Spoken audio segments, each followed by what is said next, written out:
Hi, welcome to the Daiku Podcast. I'm Gary Snow. Today I welcome Sean McCoy, one half of Tuesday Night Games, along with Alan Gerding. They are the creative minds behind such games as Two Rooms and a Boom, Werewolf in the Dark, and Mothership, the sci-fi horror game that has become one of the darlings of the indie game industry. Sean, welcome. Hey, great to be here. Thanks for having me. Well, needless to say, Mothership is widely known and everybody loves it. And I can't wait to talk about the history of it and your kind of decision-making process and the design of it. And I also want to talk about the Mothership Month coming up. And that's going to be another kind of, I think, a peak and excitement for the game that you've created. But first of all, as always, we talk about how you got started in this little hobby of ours. Yeah, absolutely.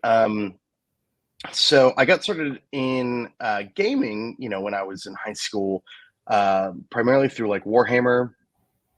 And then I found my way to Dungeons & Dragons through the Diablo 2 set. There was like a Diablo 2 set for D&D that was actually based on AD&D 2nd edition, which I didn't know and they didn't advertise. But that's sort of how I found my way in. Got into indie gaming in college and then sort of fell away as I pursued like a career in film. And then when that didn't work out, I found a job at Mage Wars with Brian Pope at Arcane Wonders. That's how I got to know the industry and I got introduced to the OSR through Don Stroud. And that sort of led me to wanting to contribute to this space, but not wanting to do it in a fantasy way, not wanting to do like a retro clone. And so Alien and Aliens and sci-fi seemed really sort of ripe for the taking. And that's sort of how I ended up on Mothership. And you mentioned your background in film, and I think you can see behind here, I got like my own little film Your camera kit, there. Yeah, my kit. So I do, corporate videos, a little bit of documentaries and stuff like that. As far as your background in film, like maybe just can you talk to us about like what inspired you as far as film? Because you can almost see in a lot of the promos that you've done, like that kind of film influence flowing into your trailers and teasers. No, I was like a theater kid in high school, and so I really wanted to just be a filmmaker and a director. I wrote screenplays in high school, and then when I was about 20, we financed a feature film called Waiting Rooms, which you can look up online. What was the premise? It was like an indie drama about a family throughout the life of this whole family, but it all took place in scenes in waiting rooms, which at the time we were like, that's so clever. But it was really just a project for us about like, can we do this? Can we make this happen? And we moved on and we were working on a feature for like a Leopold and Loeb type thriller set in Texas about these two young guys who sort of decide to commit a murder and sort of their relationship. We couldn't secure funding at the time.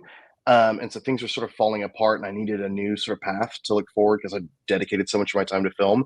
And gaming sort of filled that niche for me, filled that hole for me really, really well. And a lot of those skills about like building a project, bringing a team together, keeping everything focused on like one theme really cross-applied for me. I had other friends go off into film and I get to sort of work with them on their projects, which is awesome. But it really helped put together this idea that like, one, you could do it, right? I think in the indie RPG space, there's always like, can I do a Kickstarter? Could I do this? And that's really what I brought to the table, even with Tuesday Night Games. It was Alan's idea to start the company. But when we had talked about it, it was like, yeah, we could totally do this. We could make this happen, right? Putting on plays or putting on movies or whatever really can sort of relieve you of that idea that like, oh, we couldn't possibly do X, because it turns out you can. You just can organize it and put it together and make something work for your budget and make it happen. And so I think it sort of took that fear out of me to just start something. I always say filmmaking, like I've done like lots of different things. Filmmaking is probably one of the most complicated endeavors that you can do. There's so many different factors that go into it, like with shooting it live and then into the editing process and all the pre-production planning and that kind of stuff. It is a challenging field to be sure. You and Alan getting together, like talk about that, because I think a lot of people are in the indie game space tend to be kind of solo creators and they have like a vision. And you and Alan, just maybe talk about your relationship and how you bounce ideas off each other and how that's formed. Yeah, there's pros and cons to being a solo creator. Like the pro is like, obviously you just never have to ask permission from anyone. The con is that this is already a pretty lonely occupation. Almost everybody's remote. You can go to conventions and shops and run games and stuff like that. But when you decide to sort of start a company, you're sort of striking out on your own, right? And so Alan and I met at a convention through Mothership. He was a Mothership playtester. We met at Gamma in Vegas, and we had a blast. We hung out all weekend. We met up at Origins. He invited me. He was getting married. He was like, "Why don't you fly out? I'm putting on a mini con for my wife." I flew out. We became very fast friends. We came up with Two Rooms in a Moon together, sort of out of our love for the Resistance and Ultimate Werewolf and that sort of stuff. And we started pitching it to companies, including Arcane Wonders. And we were getting a lot of offers. And eventually we were like, you know what, maybe we should just strike out on our own and do this. And so we've been together as a company for 10 years now, which is a very long time. And so our relationship has changed and grown over the years. I think in the beginning, we both sort of wanted to sign off on every little thing. The company was new. Our egos were still like very fresh in terms of like wanting to make sure we were both involved on every update, on every decision. Now it's a lot more like, I have a game, you have a game, you give me advice on my game, I give you advice on your game. We share resources, and we share the like emotional load of decision making, of just deciding like which path we're going to do. And you know, and apart from the emotional load, just like, if you know, win or fail, we'll both be in this together, which is a huge thing that I think you might discount early on. And we both had different ups and downs. Alan's a fantastic game designer. We wouldn't have ever gotten to where we were if it hadn't been for his early investment in the company. He funded everything at the very beginning before we did Kickstarter. I didn't have hardly any work at all. And he has a career as like a psychology professor. And that gave us time to eventually Mothership became a big hit. And now we're getting to do more Alan games. So there's like a little bit less pressure that like it's all on you, you know, which helps out a ton. We also have different, like he's not a big OSR guy. So we bring different perspectives in, which I think helps round out our games a little bit to be more palatable to a wider audience, well, without losing like a vision or a focus. And you mentioned just the whole fact of like OSR and like discovering the space, and you didn't want to make another retro clone. What kind of excited you about the OSR movement in general? I think it was, I grew up playing 3rd edition, which I don't disparage a lot. I liked making character builds. And then I played, you know, these indie store games, Shovel Hero Roach and BSM and Dogs in the Vineyard, and I really enjoyed all of them. So coming to the OSR, I remember being like, oh, 3rd edition was so hard. And I was talking to Don, he was like, you should check out Dungeon Crawl Classics. You know, like it's like the same game, you know, but it's streamlined. You know, you don't have to worry about builds. But then when I started getting into the blogs, there was all this information and all these questions I had about hex crawls, random encounters and tables and settings that I didn't really have as a kid. It was all just sort of figuring it out. And just this idea, particularly sort of in the early days, that like it was like every week somebody was like, oh, how to make thieves work in your game, and you know, how to tweak the encounter die or something like that. Really created a low level entry point. Like you could write one blog post that people liked and you were sort of into the community. But 2, it started explaining sort of the game design behind D&D in a way that started to make sense to me and made me understand like, oh, how could I do this? And I'd wanted to design RPGs before, but I hadn't really understood like what the aim was. I was like, oh, you have stats and a central mechanic. But it felt like aimless until I started getting to those. I saw a philosophy of one of these movements and saying, oh, so to design a game like this, I would need to do this, this, and this. And that really appealed to me. It was a really easy springboard for me into making something. And the idea for Mothership, I think you kind of mentioned that you were looking for something other than a retro clone. And you liked aliens and that kind of stuff. When did it finally like click for you where you went like, I've got something here? Yeah, I was thinking in particular about like, it was like, what is like dungeon crawls and mega structures and large spaces are super fascinating to me. And I was like, what is like a dungeon in any other genre? Like what can I distill pure dungeon crawling into? And the idea came to me of like, what about this mothership? What about this alien ship? You don't understand it. And I was drawing and painting this huge thing. I was like, that could be kind of like a mega dungeon, which is funny because we haven't really done that kind of module yet. This titular like mothership that you just explore like you'd see in Blind Sight or something. But that's when it sort of clicked. I was like, oh my God, like, yes, you could have the classes, you could have this, it could really be about exploring this dungeon-like space and that game loop or whatever, but be totally divorced from fantasy and still fit within the genre confines very, very, very easily. And then it'll like evolve from there. That wasn't like the promise that it had to turn into, but that was the thing that let me know, like, okay, I'm on the right track. This is the thing that I need to be doing, you know? And I mean, the little booklets that we'll talk about shortly, was it always like, I just want a zine, I just want like a tiny little zine, or did you ever have like visions of like, no, I want like, you know, the standard 8.5 by 11 like hardbound cover, or were Right. you like really into the OSR zine kind of environment? No, I really wanted it to be like original Dungeons, Dragons, or Traveler. From the beginning, I was like, this is perfect because I can make one zine and I can do all the art, I can do all the graphic design and the writing, and I know that I can print it on Mixam. I started talking to other publishers where you print. I could print 100 of these for like $200 or something. Like, you know, we didn't have a ton of money, but I knew I could take that risk at the time and it not be like a big deal for my business partner to sort of sign off on, you know. My wife just got home, just a heads up. So it might be a transition a bit. Yeah. Hi, sweetie. They're in work bed watching a show. I think she is. I can't see her on the camera.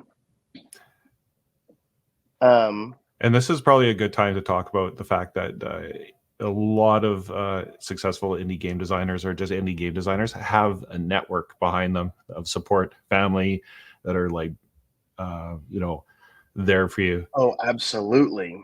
No, yeah, my wife holds it down, right? She's been the breadwinner of our house for years. I'm a stay-at-home dad. Yeah, like there is no sort of creating in this industry without some kind of support network for sure. And just like the emotional support and the ideas and just the belief and being a big fan of ours, like that's impossible to do this for me without her. So yeah, that's a very good point. And it's paying off. It's huge. And I may be skipping ahead a little bit when I talked about your Kickstarter. What was your wife's reaction when you saw it ticking up to that level? It was huge. So also she was pregnant with our second child at the time. The Kickstarter was in November.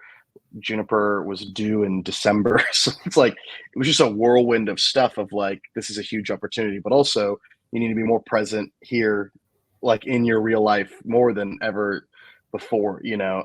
She was ecstatic, just losing it. We were calling friends and family, super proud of just the work. And it had been COVID and we hadn't had a new game in a while. There was a lot of, I don't think it was like you are going to have to quit or anything, but I think that we had a lot of questions of like, is this something where it's going to transition into more like a side job, or is this going to be something that you're going to grow? And I think it was like for both of us, like, oh, there's a real opportunity here. And I think it was huge for both of us. Cool. Well, I'm happy to hear that. And like I said, you know, the heroes are the supporters of all these indie game designers that let us be able to share our dreams and visions for things. And so, you know, that's absolutely great that you have that. Let's talk about Mothership just in general. If you live under a rock, you don't know what Mothership is, we're just going to do a quick cursory overview, and then we'll like get into some of the more details of it. So Mothership, sci-fi horror.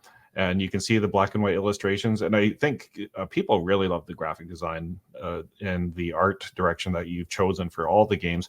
Was that an evolutionary process, or did you kind of know right off the bat that, oh, this is what I wanted? I think it started with the player survival guide that we're looking at here, of Stark, of black and white. The like roadmap I had in my head was like, I'll do a zine. If the zine works, we'll expand that into like a 3-zine thing with a box that'll be like a box at like OD&D or Traveler. That'll be great. If that works, you know, we can move into color, we can move into hardcovers, but it will give us sort of a ramp to build the line, and not be thinking about 8.5 by 11 A4 size hardcover, full color art, 200 pages from day one. We could sort of ramp up into whatever product works the best, you know. And like the original cover was like a sketch in a cramped notebook with notes to the left and right. You know, I had to even emulate that effect for the Warden's Guide and the other covers. to sort of look like that original one. But yeah, like this form factor, black and white, there was a cost thing to it. I was like, we can keep it cheap. It'll have that DIY indie sort of feel. Hi, sweeties. Hi. And yeah, so I that graphic design was intentional from the beginning, and wanting it to look like a manual and feeling kind of like a NASA manual, like something beat up that you'd see, a reference book or something like that. And maybe I'll give you a break here, and I'll talk to you about I'll talk to you about the character sheet. Yeah, that people absolutely love the character sheet, and I would say that was like a hook for so many people. That like when you talk about making characters, in the OSR, like, okay, let's just roll up a new character, bada bing, bada boom, you're done. But the basis of the sheet having the flow and all the details on there, just I think a lot of people absolutely loved being able to like, okay, my character's dead, here I go, and I'll be up and running here in minutes. And when you talk about the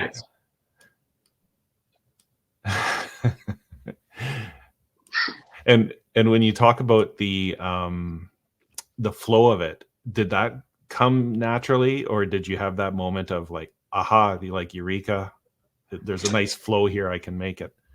Yeah, the flowchart sort of idea did just come from this idea that like we think about how long, because Alan and I start in board games, and in board games you're constantly having to teach people how to play the game before they can do anything. So there's a very long time to like get people bought in, and this idea of like flipping through the rule books just is such a killer, that we wanted to make this like you can pass this out and you can get started playing right now. And we're like, these aren't that complicated games to sort of learn for, but you've got this book that's like a reference document, all the rules all over the page. We really wanted, particularly with a new game, you're kind of like elbowing in to get into the space and make room for yourself. We didn't want there to be any barriers to entry for like somebody to even try playing Mothership.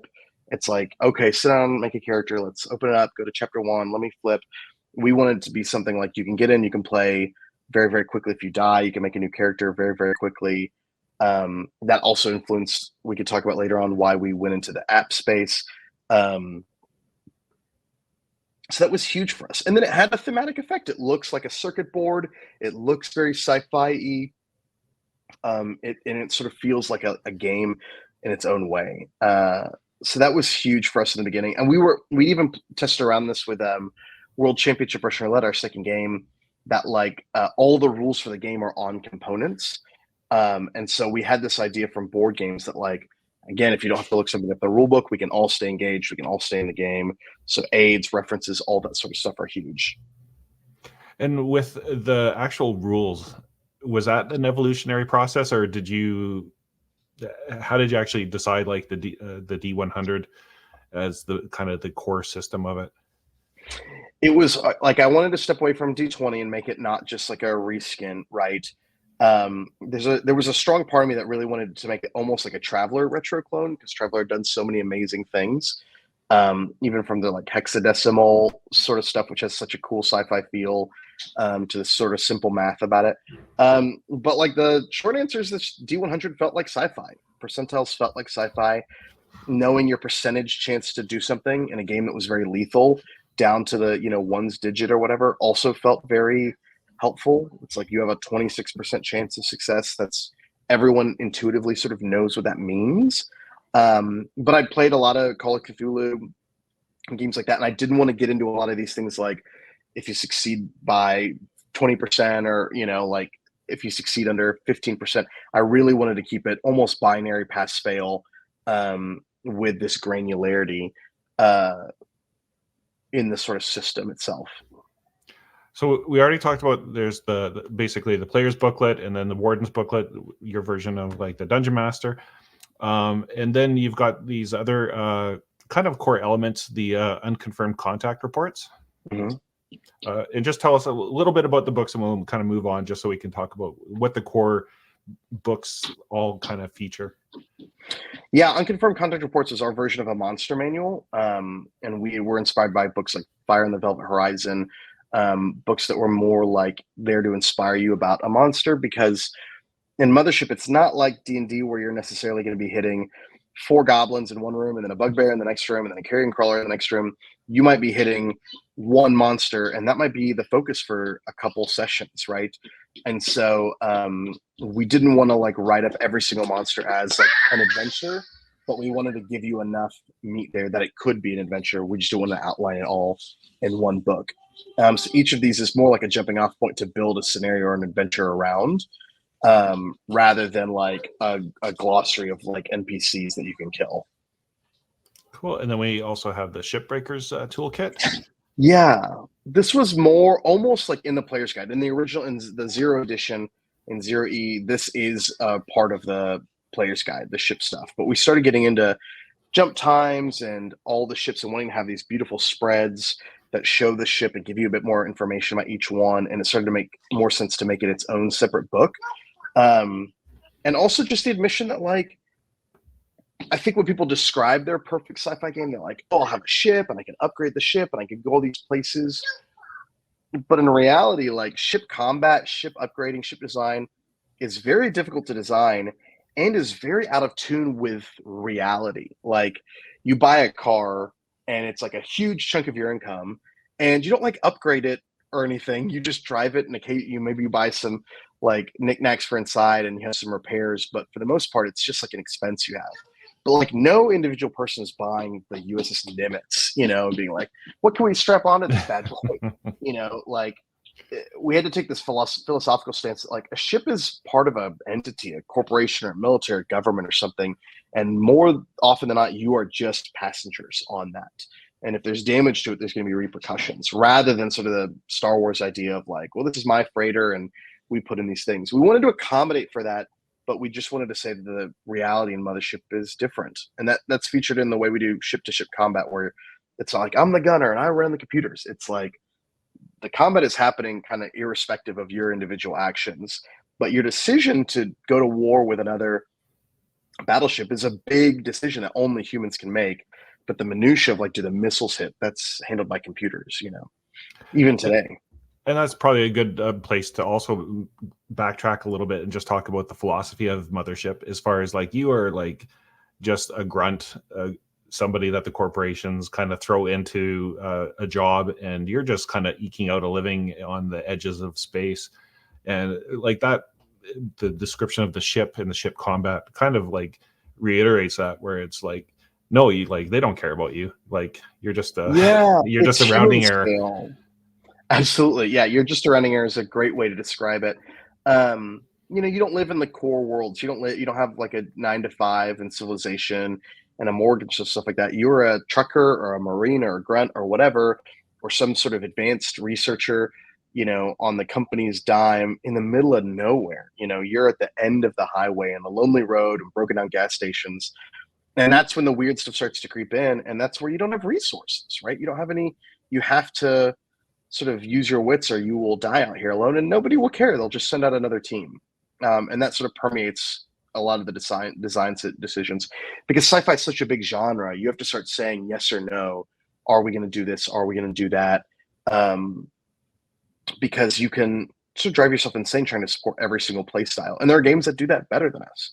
But every now and then returning to the high lethality, not just for like a grimdark sake, but for the philosophy of the world that Mothership inhabits, does help a lot with the design. And the phrase or marketing phrase, I think it is, kind of survive, solve, save, also talks about like the type of game that people are playing. Was that, I don't know the timeline, was that something that you had early on, or is that something that's kind of more evolved like in the process?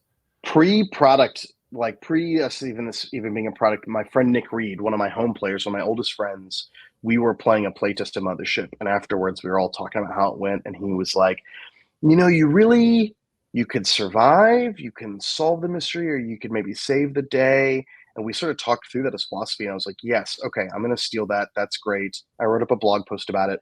But he was the first person to sort of codify this like trilemma or whatever that most of these players are going to go through. And that being the ordeal, and that maybe you could do one. If all you care about is surviving, you can.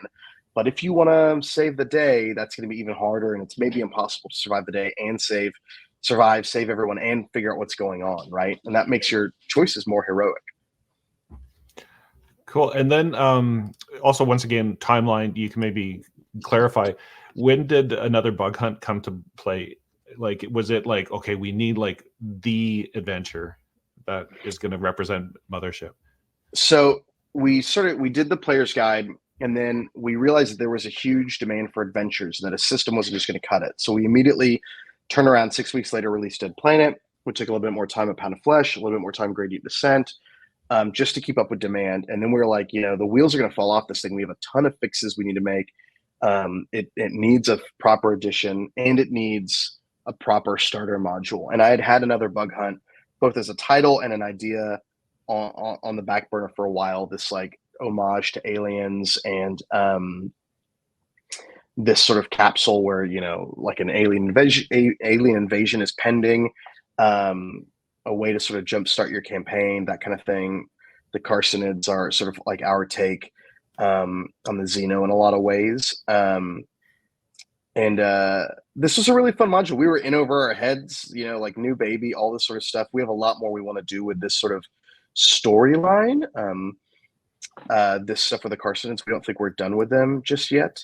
But it was also, we wanted, you know, to do something like the Keep on the Borderlands or whatever that people would play over and over and over again, because it would be included in the base set. And we felt like having a starter adventure, and even the philosophy of a starter adventure was huge for us. Just defining like, what do we think a starter adventure should be? And you talk about like, you know, you were trying to keep up. Yeah. And that's kind of like an interesting, like a good dilemma to have for a designer, that people are like wanting stuff faster than you can kind of do it. And then in retrospect, you go, oh, I wish we would have done that, and like maybe this rule would have been different, and that kind of stuff. How was it as far as like that iterative process of like doing stuff as people were like consuming it and asking questions, and you solving those questions as you were making new stuff and redoing stuff? Yeah, it was interesting because, you know, those first 100 copies we sold at Origins, people were going like, so is there an adventure to play? And we were like, no, not yet. And we were like, no one's going to play this. No one's going to take this game that you've never heard of and just go home and write their own content for. I mean, somebody will. People do it all the time, right? But like, we really want to give them something to talk about. We have to have an adventure worth talking about. And that was Dead Planet. And we tried to cram everything we could possibly think of into that. But already we saw like, okay, combat's not working exactly right. We've got questions about this and that. This was really like a playtest document. And so as we started making those changes, we started to design the adventures to not have canonical answers that would keep them stuck in the past, you know, but at the same time would give us some wiggle room. Our plan, our hope, knock on wood, is to remaster this original line of zines into hardcovers with expanded content, and more fleshed out over time, sort of like a redux edition or a remaster. But yeah, these were super fun. That was actually going to be my question, is, and once again, we're kind of skipping around a bit, but when you did the Kickstarter, was there any temptation at that point to go, let's put all of these different components into like one hardcover versus the box set? So I always wanted to do a box set. It was always part of the vision of the zines. And we knew we had to move fast. Like, competition was sort of heating up from more sci-fi horror games, and we wanted to continue to stake our claim. And so, but we wanted to get to hardcovers eventually. I just wanted to close out the zine era with like our canonical, definitive, like, this is our dream, this is our vision, the box set, the deluxe set. And there'll be time to do hardcovers later, but we want to like, this was a good era for us, and we wanted to like send it off right. But yeah, there was a time where we were like, maybe we should just go to hardcovers now, and leave these in the dust. And we were like, no, let's finish what we started. There'll be time to move to hardcovers later on. But these zines were a lot of fun to work with, and were a really fun format for us. And I also put on the screen here Gradient Descent, which is another classic that people love to talk about. Dead Planet, and I know lots of people love the ship mapping mechanism that you developed there. And as you were going through it, did you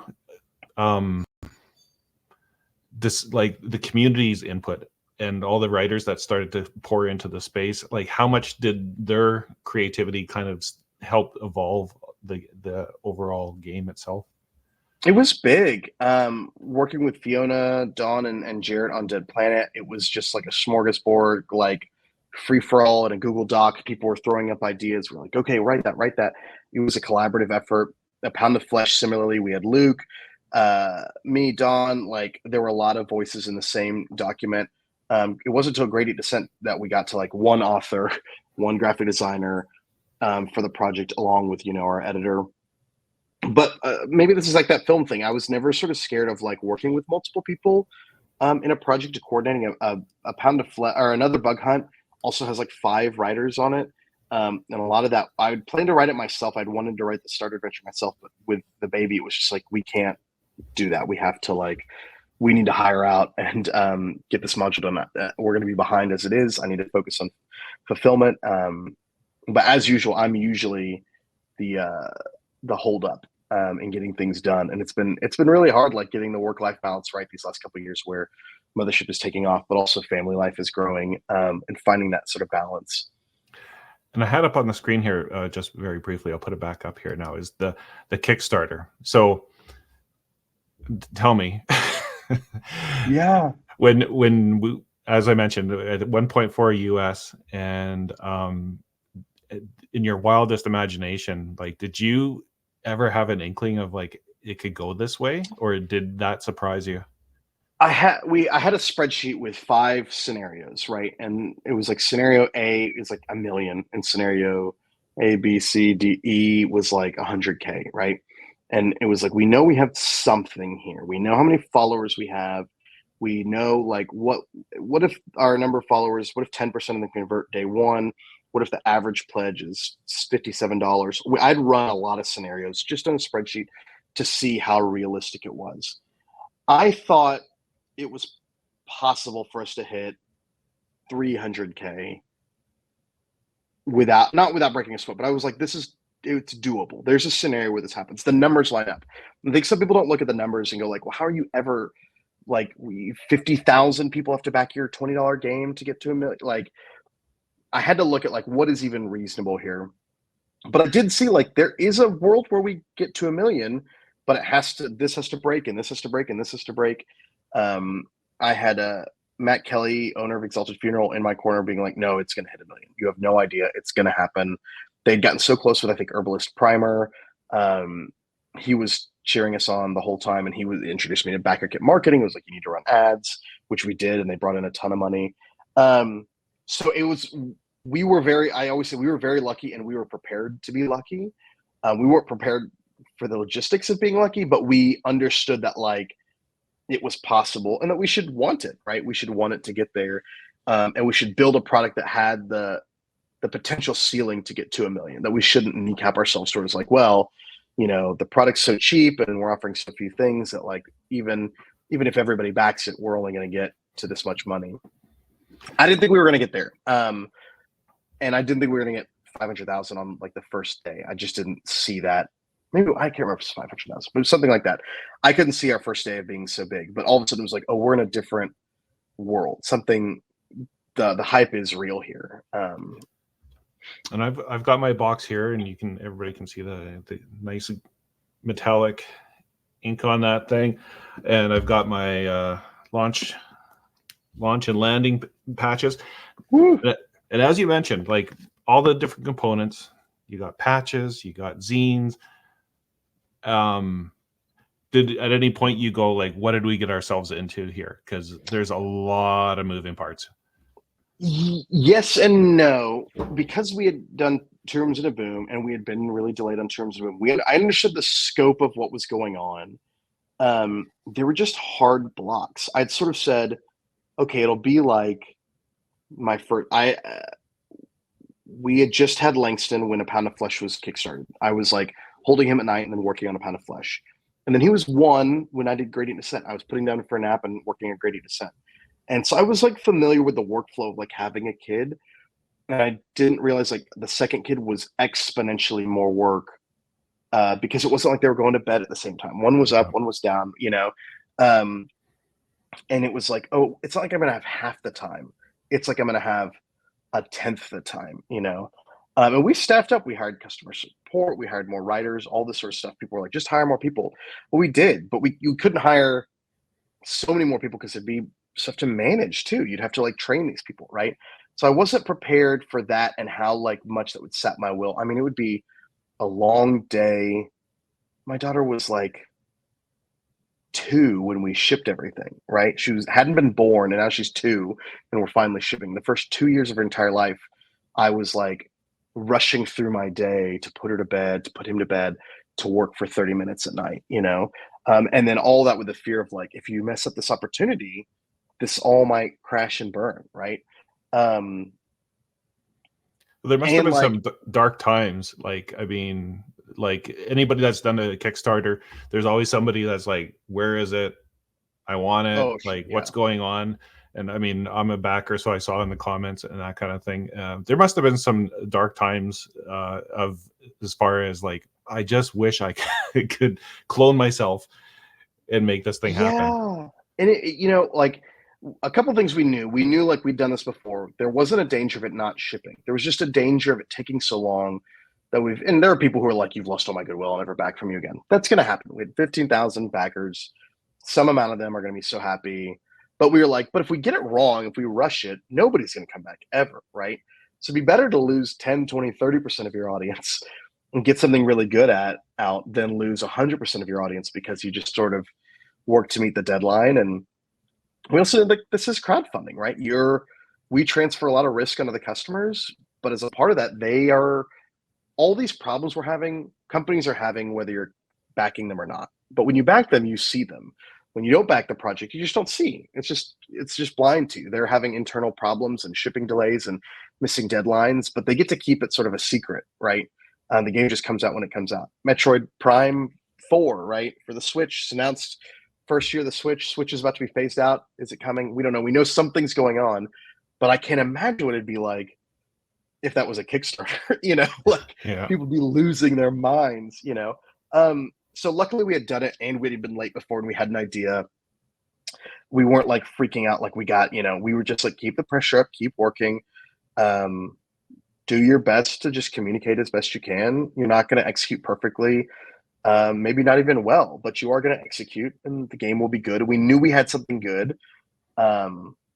So it was hard, and it was a big lesson. I'm like, what do we need to do to not be in this position again? Who do we need to staff up? We need a writer. You know, writing was taking too long. I didn't have the creative willpower at the end of the day that I thought I would. So we hired one of the best writers we knew, Luke Gearing, right? We need, a graphic designer at some point. And so we had been thinking about all that sort of stuff. Yeah.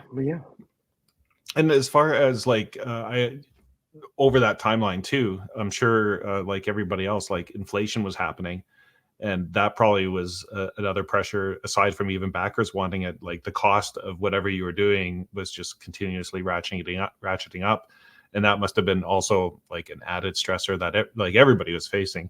But when you've already got your committed, like we bought this thing, and then now like paper costs are going up and all the components and shipping and all that stuff. How much did that impact you? I don't need the like dollar figures or anything like no, that. Yeah. Shipping got cheaper because like every year we got further away from COVID, the container price dropped, which was nice. That was like a nice thing. And we had overestimated the weight of shipping a lot in the beginning. And so the prices hadn't moved because we were like, this actually ended up weighing less than we thought it was. So that ended up, we caught a lot of lucky breaks. We worked with the manufacturer we'd worked with before. Lumber prices were coming down. So the delays helped in keeping costs down for us. But it was on the back of our mind. Like, we kept an eye on shipping, but we're like, we could go for a shipping quote and it could be so far out of line that we'd have to like eat a huge amount of this. And then again, that fear of like losing that opportunity. You have $1 million, you spend 300,000 on printing and then all this on shipping, and now you've got nothing and you're back where you started. You have these games out in the wild. If the game's so well, that's great. But we really wanted to come out of this with something that we could build the company and do it better. And we got really lucky on a lot of these shipping and printing stuff. And but it was on the back of our mind. Yeah. And I mean, you can only go as fast as your kind of slowest component. Was there anything that you go, boy, I wish I would have not put that in the Kickstarter? I wish I'd had more of the Warden's Guide done. I thought I had more of it done, but like philosophically, we were still trying to figure out like exactly how do we reveal this information? Is it just like a reference document? Like the DMG is really just like almost like an encyclopedia. It's like topic, topic, topic. There's not a lot of thought into the like how is this information revealed to you? And once we hit on, you know, how to prep your first game, how to run your first game, how to prep your session, all the topics we wanted to talk about started falling down, you know, like just like a little pachinko thing. So I wouldn't, there was no component that I wouldn't do again. But there were components that were a lot harder than I thought they were going to be with the amount we had done. And as far as like once people started receiving it, people really seemed to enjoy it. They love the box and everything. So mission accomplished, I guess. That like you held out and you produced a good product and you delivered on it. And one of those other products, was the app part of the Kickstarter, or was that just something that no? We had this happened on its lucky own? break. We had these two guys. 1 second here.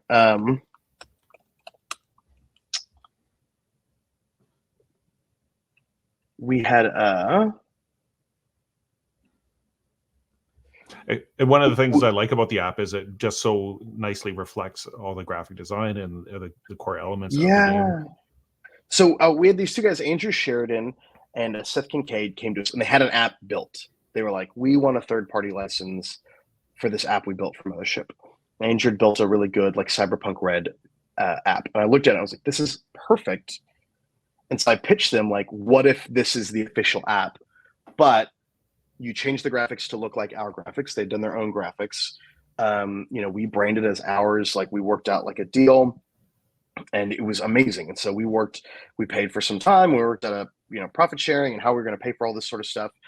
We put it together, and I was like, we're going to pivot and make this a core part of our offering. The player's guide is free. The PDF is free, right? We built an online e-learning suite free to teach you the game. And now we have this app for free that's got a dice roller in it. So we could say like, you can be up and playing for free in 20 minutes. You know, like you've got the rules, you've got a tutorial, and you've got an app. You can play now. And it was again about reducing that barrier to entry for all of our new players. Yeah, and that was smart because, like as you said, when you're competing against like what people are used to with Wizards of the Coast, Dungeons and Dragons, and you're competing against that monolith, you got to come in there smart and quick and agile. The other thing going along with the app is the third-party publishing agreement. Similar to, I would say, you and Mort Borg would probably do it the best. As far as like you've created a huge community of people that are really excited about making games in your space. Was that ever hard to like let that out of the cows out of the barn, so to speak, and just go, yeah, you guys do it, and I hope for the best? No, coming from the OSR, it was like very early on, like a key part of the way I thought about the game long term. And it's even now like a thing we talk about with new games is like, how do we get a community involved? Because like the entire OSR is a third-party community for Dungeons and Dragons. Pathfinder is a third-party community for Dungeons and Dragons, basically, right? Judges Guild, all these things, they make it to where the game can survive long term. Even in the years where TSR was sucking or WotC didn't have it together, like the third-party community kept the game afloat, right?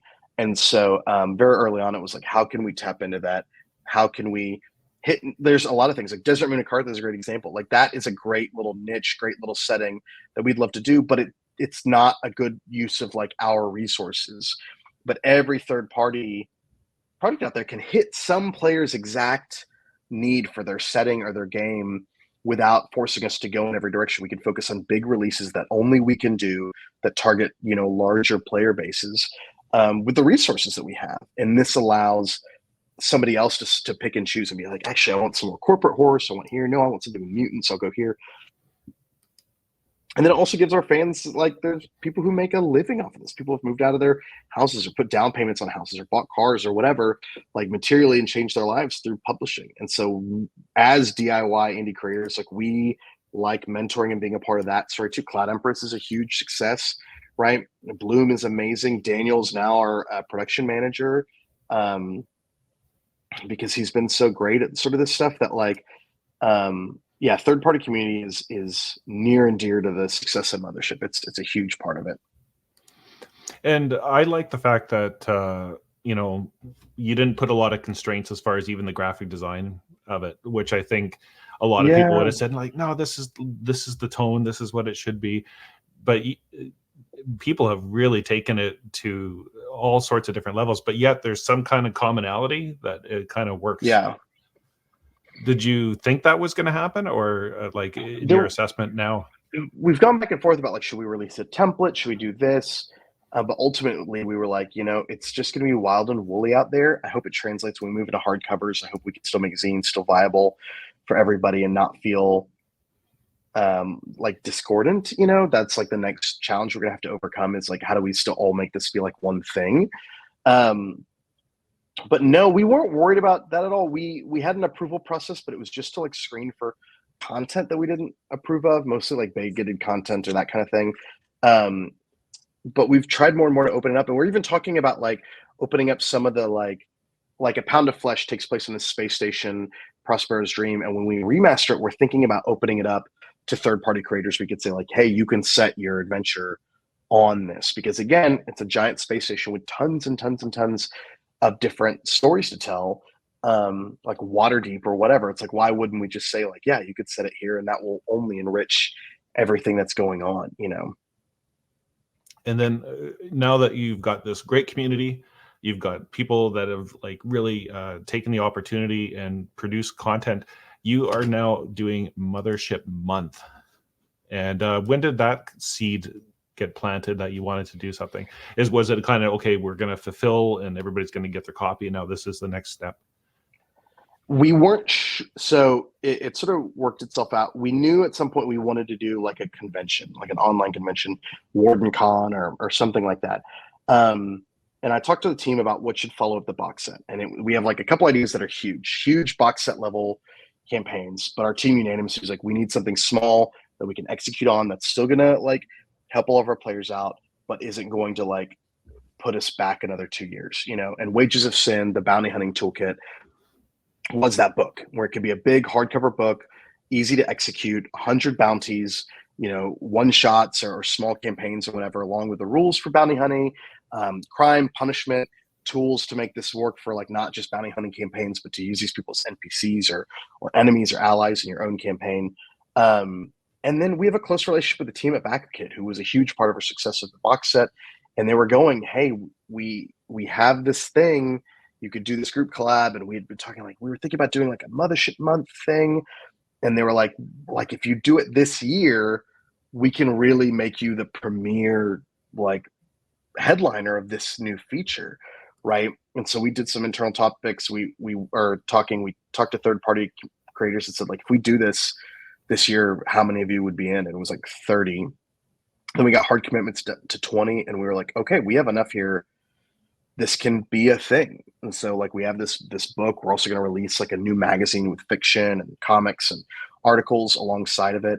And then we're going to have 20 other creators all on this theme of crime, just like we're doing. And then we've got other things we're going to release too during the month that are all Mothership stuff that I'm excited to talk about.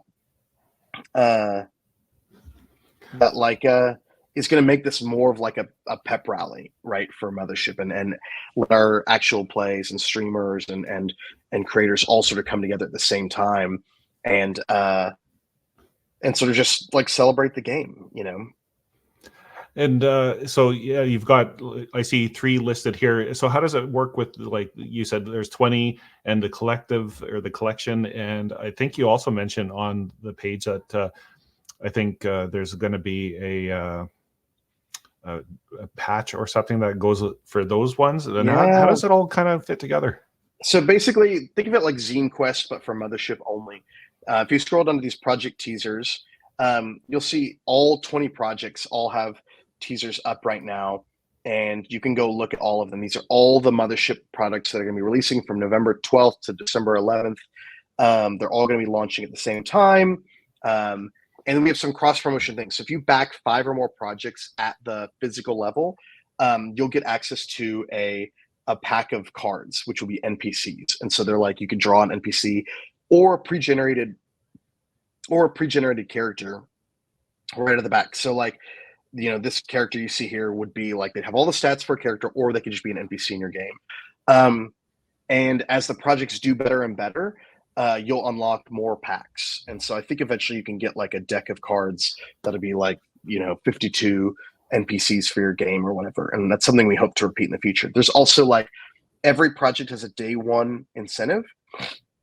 So there's patches you can unlock if you back at a physical level in the first 48 hours. Some of them are doing stickers, but everybody has a day one early incentive for backing on the first day. And they all are going to have an incentive for if all the projects fund, as well as we will as well.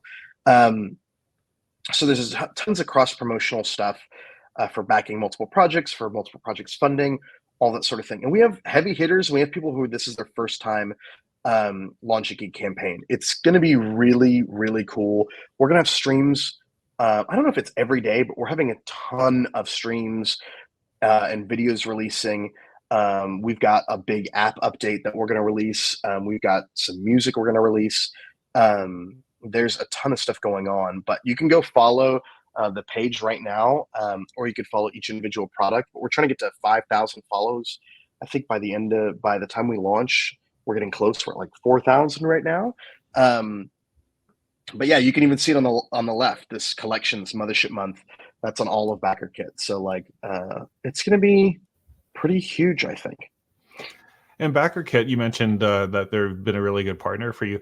Now, obviously, you had the $1.4 million Kickstarter, and now you're kind of working with BackerKit. And BackerKit really wasn't on the scene at the time when you did your first Kickstarter. Like, I mean, it was a fulfillment tool. Not as a primarily. crowdfunding tool. Yeah. We've been working with them since That's Not Lemonade to do our back end stuff. I forget what we even call it now. To do like our fulfillment and our pledge manager. They were our pledge manager for years. And we'd been working on them just because we needed more survey information, that sort of stuff. But they've always kept in close touch. They have like a personal rep for your project that we work with. We, got to know the CEO more and more of the key team members. And they told us like, we're going to launch a crowdfunding thing. Will you be part of the initial lineup? That's where we did Werewolf in the Dark with them. We tested that out. That was amazing. And we decided to move Mothership over there and try it out with them. They've got great communication. If we have feature requests, they listen and a lot of times implement them. Their ad space has been incredible, and it's a huge part of the success of Mothership. So when we have that level of closeness and collaboration with a partner like that, like we tend to stick with them. They've tied a lot of their fortunes to ours in a lot of ways. And so we want to reward that. But it's been a great experience working with them. In that ad space, just to help maybe clarify, a lot of people, they have, if they do a Kickstarter or something like that, they're like making their own Facebook ads and stuff like that. Now, the BackerKit ad space, they kind of know the audience that you probably can like reach out to better than like as an individual trying to guess and like randomly go, okay, this is what. Better targeting, more data from all the campaigns and all that sort of stuff. And you've got to apply for it, and they'll tell you like, we don't think you're there yet, or they've really worked with us, but we were there, and now it's a huge part of what we do. Yeah. Cool. And I don't think every campaign needs to do it. I don't think you should start off being like, I got to run ads. We didn't run ads for 10 years, and we were fine. But when it was time to expand, it made sense for us. And so, you've, like you mentioned, 10 years now. What would you say to somebody that's in the indie game space, whether it's like, hey, like, and maybe I'll even ask this question, like if somebody wanted to make a Mothership adventure or module, is it kind of too late to get part of this, or can they kind of run it on the side and just say, hey, we're part of Mothership Month? This one's closed for like entries into it. We did like a round, and we wanted it to really be a tight group for our first one. We're going to open it up a lot more and have like a public deadline and all this sort of stuff next time around. If this goes really well, I think we want to make it an annual thing. If you want to be a part of Mothership Month as a fan or even as a creator, there's things we need, which is like, one, play games in public, at stores or at conventions or online. Just get new people into the game if you've got a blog post or something you're sitting on or an idea, like put it together and put it out there, right? Like this is just a time to like celebrate. If you're a streamer or podcaster, get in touch with not just me, but like these other creators. All of them need some love. All of them need like a little bit of a platform, and some of them just don't have the connections really to do this. But like part of like putting it all together in a month is, as a group, we can draw a lot more attention, which is more beneficial for the content creators, the streamers, the reviewers, because we're all generating a lot more heat at the same time. Some of these releases might be a blip at the rest of the year, but during Mothership Month, there's just a lot more of a frenzy going on.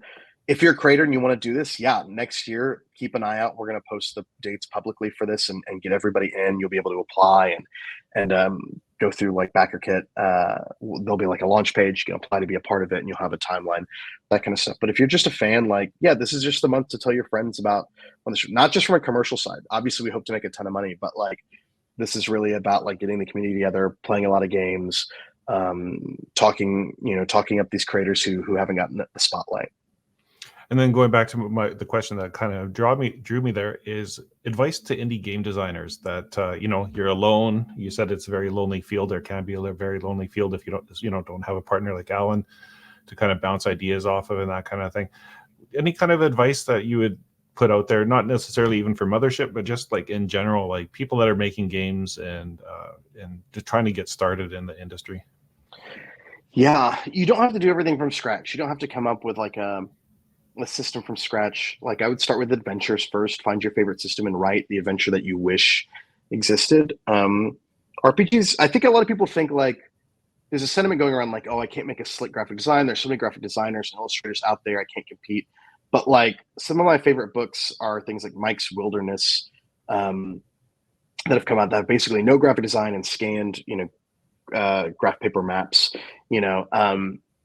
it's about the content, and that's what makes RPGs so fun to get into, is like you can format a award-winning module in Microsoft Word if you need to. It's not about looking slick. That can help for sales, but if you want to get in there and just start making a name for yourself, like as a adventure writer, you could do that now, and so I would just focus on that, and you can bring in other parts slowly. I know Clayton No Testing has like I think it's called Affinity, has like a template, the Explorers template or whatever. That's like a very easy, nice template to use for graphic design. There are tons of artists who are willing to get out there and help. But yeah, just focus on your writing at first. I don't think you have to focus on Shopify or logistics or VAT or shipping or any of that stuff. Just like write a good adventure and go from there.